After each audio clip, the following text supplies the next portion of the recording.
Escola pública de qualitat i en València. És l'aposta de Compromís pel País Valencià.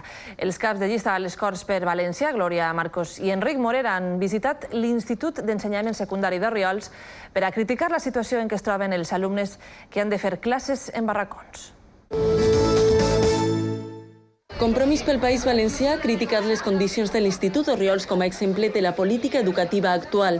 Per als candidats de la coalició d'esquerres, el Partit Popular està transferint diners a l'escola concertada en lloc d'acabar amb els barracons. Glòria Marcos ha assegurat que l'única garantia perquè els ciutadans tinguen accés a la cultura, l'educació i la formació de qualitat és amb les propostes de Compromís per una escola pública i en valencià. El 6% del producte interior brut del País Valencià. Aules d'educació infantil, 20.000 aules noves i, sobretot, evitar que 200.000 xiquets i xiquetes valencians estiguen ocupant barracons. Eixa és la manera de dignificar l'escola pública i aquesta és l'aposta del Compromís.